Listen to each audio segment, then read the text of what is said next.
नाव बाळासाहेब जाधव, ब्राह्मणी आहे, शेजारी गाव 10 किलोमीटर अंतर आहे. आम्ही गाय घेण्यासाठी आलोय, पण परिस्थिती अशी आहे की बाबा दुधाला भाव 2 रुपयाने वाढले, पण भाव वाढून इकडं मार्केटची लेवल खूप उंच वाढलेली आहे आणि किंमत वाढल्यानंतर ते गाय घेण्याची सुद्धा इच्छा असून सुद्धा गाय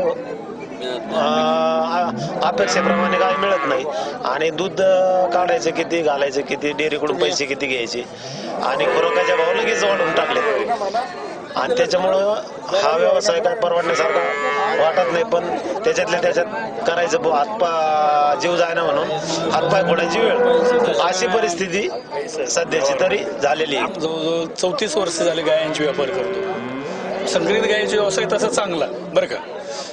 कसा चांगला, हे कोणतंच 10 दिवस हलचलन फिरत नाही.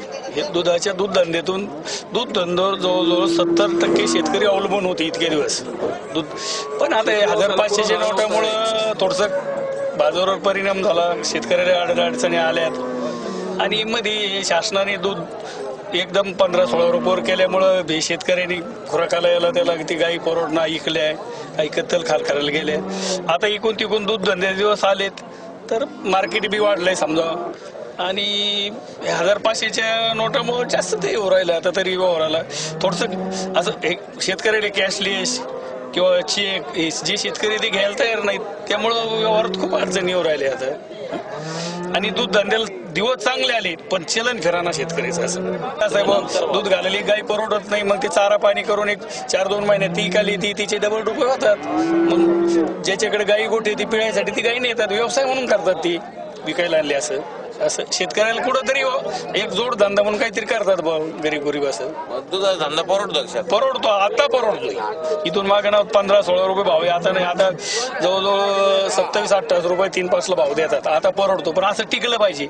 आता इकून तिकून परवड लागलं तर दर शुक्रवारी आपण या बाजारला इथं असताना हो, मग इथं साधारणपणे एका आठवड्यामध्ये गायांची खरेदी विक्री किती होती?